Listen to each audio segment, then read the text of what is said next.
আজকে বানাবো 1 কাপ সুজি আর 10 টাকা প্যাকেটের একটা দুধ দিয়ে দারুণ স্বাদের দুরকম মিষ্টি রেসিপি। তো চলুন বন্ধুরা দেখে নেব আজকের এই সুইট রেসিপিটা। খুব সুন্দর একটা রেসিপি শেয়ার করলাম, আশা করি আপনাদের ভালো লাগবে। তো চলুন দেখে নেব আজকের রেসিপি কিরমভাবে বানাবো আর কি লাগছে এই রেসিপিটা বানাতে, দেখে নেব পুরো স্টেপ বাই স্টেপ। তো চলুন শুরু করবো আজকের রেসিপি। বাচ্চা থেকে বয়স্ক সবারই পছন্দের রেসিপিটা, আশা করি আমাদের ভালো লাগবে। তো বন্ধুরা রেসিপিটা বানানোর জন্য এখানে নিচে 1 কাপ চিনি, সুজি 1 কাপ আর একটা 10 টাকা প্যাকেটের দুধ, আমুল দুধ। তো এবার আমি সুজিটাকে ভেজে নেব। ভেজে নেওয়ার জন্য একটা ফ্রাই প্যান দিয়েছি 1 টেবিল চামচ ঘি। সুজিটাকে ঘিটা একটু গরম হয়ে গেলে সুজিটা ভালো করে ভেজে নেব আমি। এটা ততক্ষণ ধরে ভেজে নেব যতক্ষণ না সুজির কাঁচা গন্ধটা চলে যাচ্ছে। তো এটা ভালো করে আমি হালকা আছে ভালো করে একটু ভেজে নেব। এমনভাবে দেখুন, ঘিটা দিলে খুব টেস্টও হবে, ওই জন্য ঘি দিয়ে আমি ভেজে নেব। আপনি সাদা তেল দিয়েও ভাজতে পারেন, অসুবিধা নেই। তো ঘিটা দিলে কী হবে, টেস্টটা খুব সুন্দর হবে। এটা ভালো করে আমি ঘি দিয়ে ভালো করে ভেজে নেব, বেশি লাল করে ভাজবো না। তো দেখুন আমার ভাজা হয়ে গেছে। এবার দিয়ে দেবো দুধ। আমি এখানে 1 কাপ সুজি নিয়েছিলাম আর দিয়েছি এখানে 2 কাপ দুধ। দুধ দিয়ে ভালো করে এটা মিলিয়ে নেব, কোনো দানা দানা না থেকে যায়, গোটা গোটা না থেকে যায়। তো ভালো করে এটাকে মিলিয়ে নিতে হবে। দেখুন এমনভাবে ভালো করে এটাকে মিলিয়ে নিতে হবে। মিলিয়ে নিয়ে আরও 2 থেকে 3 মিনিট আমি এটাকে ভালো করে ফুটিয়ে রেডি করে নেব। দেবো স্বাদ মতো লবণ। লবণটা দিলে কী হবে, টেস্টটা আরও সুন্দর হয়ে যাবে। দুধটা যতক্ষণ না শুকাচ্ছে ভালো করে আমি এটাকে বয়েল করে নেবো। দেখুন এমনভাবে, দেখুন আমার ডোটা রেডি হয়ে গেছে মিষ্টি বানানোর জন্য। ডোটা আমার রেডি হয়ে গেছে। এবার এটা একটু নাড়াচাড়া করে এটাকে আমি তুলে নেব। তো ডোটা আমার রেডি হয়ে গেছে বন্ধুরা। এটা থালায় একটা তুলে নিয়ে নিয়েছি। এবার এটাকে আমি একটু ঠান্ডা হলে মিষ্টি বানাতে আরম্ভ করব। তো দিয়েছি 1 চামচ ঘি। ঘিটা দিলে কী হবে, হাতে আর চিপকে যাবে না, হাতে সেটে যায় যেটা সেটে যাবে না। তো ঘিটা দিয়ে ভালো করে আমি একটু মালিশ দিয়ে নেব। দেখুন এমনভাবে ভালো করে একটু মালিশ দিয়ে নিতে হবে। তো ডোটা আমার পুরো রেডি হয়ে গেছে বন্ধুরা। এবার এটাকে ভালো করে মালিশ দিয়ে আমি ছোটো ছোটো যেমন সাইজের মিষ্টি বানাবো সেরকম সাইজের ডোগুলো কেটে নেব। দেখুন আর হাতে চিপকাচ্ছে না। এবারে আমি এটাকে ছোটো ছোটো আকারে গোলাপজামের মতো আমি গোলাপজাম বানাবো, গোলাপজামের মতো ছোটো ছোটো করে কেটে রেডি করে নেব, গোল গোল করে নেব। দেখুন এমন সাইজে। তো দুরকম হবে, একটা সাদা হবে একটা লাল হবে। তো দুরকম সাইজের বানানোর জন্য আমি সাইজের বানাবো, কিন্তু কালারটা দুরকম করে নেব। দেখুন তেমনভাবে সবগুলোকে আমি রেডি করে নেব, হাতে পাকিয়ে হাতে তেল বা ঘি দিয়ে একটু ভালো করে পাকিয়ে নিতে হবে, যেন কোনো ফাটা বা দাগ না থাকে। দেখুন এত প্লেন করে এটা পাকিয়ে নিতে হবে।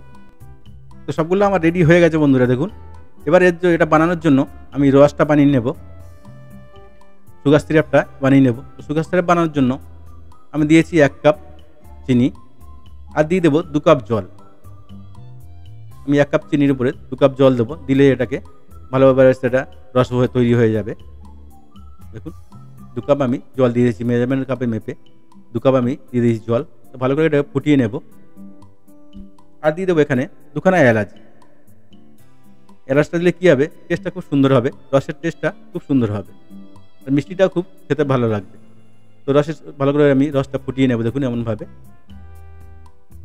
আমার রসটা রেডি হয়ে গেছে বন্ধুরা। এবার আমি যে সাদাটা বানাবো, সাদাটা আমি ছেড়ে দেবো। হাফ সাদা করব, হাফ লাল করব। দিয়েছি অল্প গোলাপ জল দিলে কী হবে, সেন্টটা খুব দুর্দান্ত হবে, যেমন মিষ্টি দোকানে আপনারা খান। আর দিয়েছি অল্প একটু ঘি। তো একটু ভালো করে ফুটে গেলে তারপর আমি হাফটাকে সাদা করার জন্য এটাকে ছেড়ে দেব। ভালো করে ফুটিয়ে নেব, একটু ঢাকা দিয়ে ভালো করে এটাকে ফুটিয়ে নেব 3 থেকে 4 মিনিট। ফুটে গেলে কী হবে, রসটা ভেতরে ভালো করে ঢুকে যাবে আর মিষ্টিটা খুব খেতে সুন্দর হবে। অবশ্যই বাড়িতে ট্রাই করবেন এমনভাবে।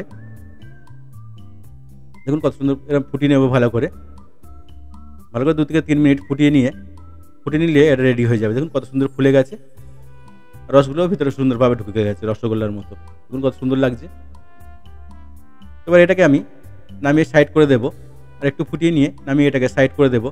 দিয়ে আমি গোলাপজামের জন্য তেলটা বসিয়ে দেবো। তো দেখুন বন্ধুরা কত সুন্দর ফুলে গেছে, খুব সুন্দরভাবে স্পঞ্জি হয়ে গেছে। দেখুন খেতেও খুব মজা লাগবে। তো অবশ্যই বাড়িতে ট্রাই করবেন বন্ধুরা। আর যদি বাড়িতে ট্রাই করেন তো কমেন্টে জানাতে ভুলবেন না রেসিপিটা আপনাদের কেমন লাগলো। এবার এটাকে আমি সাইড করে দেবো আর একটা তেল বসিয়ে দেবো গোলাপজামটাকে ফ্রাই করার জন্য।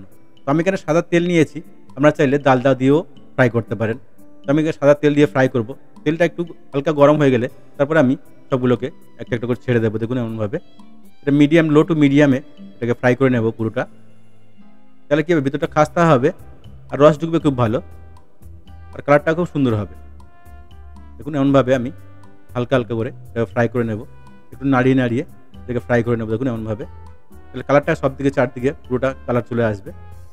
খুব সুন্দর একটা রেসিপি বন্ধুরা শেয়ার করলাম, আশা করি আপনাদের ভালো লাগবে। আর যদি আমার রেসিপিটা আপনাদের ভালো লাগে তো চ্যানেলটাকে লাইক, শেয়ার, সাবস্ক্রাইব করতে ভুলবেন না। আর নতুন নতুন রেসিপি দেখতে চ্যানেলটাকে সাবস্ক্রাইব করে রাখুন, আর বেল আইকনটাকে অলে সেট করে রাখুন। তাহলে কী হবে, আমি যখনই রেসিপি ছাড়বো, নতুন রেসিপি ছাড়বো, নোটিফিকেশনটা আপনার কাছে আগে পৌঁছবে। তো বন্ধুরা দেখুন কত সুন্দর কালার হয়েছে। তো এটাকে আমি তুলে নিয়ে এবার রসে দিয়ে দেবো, যে রসটা বানিয়েছিলাম রসে এটাকে দিয়ে দেবো। দেখুন কত সুন্দর কালার হয়েছে, খেতেও খুব মজা হবে। দেখুন রসে দিয়ে দিয়েছি, এটাতে আমি 2-1 মিনিট একটু গরম করে নেব, রসে গরম করে নিয়ে তারপরে আমি তুলে দেবো। দেখুন কত সুন্দর লাগছে, কত সুন্দর কালার হয়েছে, খেতেও খুব মজা হবে। তো বন্ধুরা পুরো ভিডিওটা দেখার জন্য ধন্যবাদ সবাইকে। ভালো থাকবেন, সুস্থ থাকবেন, আবার দেখা হবে নেক্সট ভিডিওতে। আরও নতুন নতুন রেসিপি দেখতে কমেন্ট করুন, আমি সেই সব রেসিপি আপনাদেরকে বানিয়ে দেখাবো। ধন্যবাদ সবাইকে।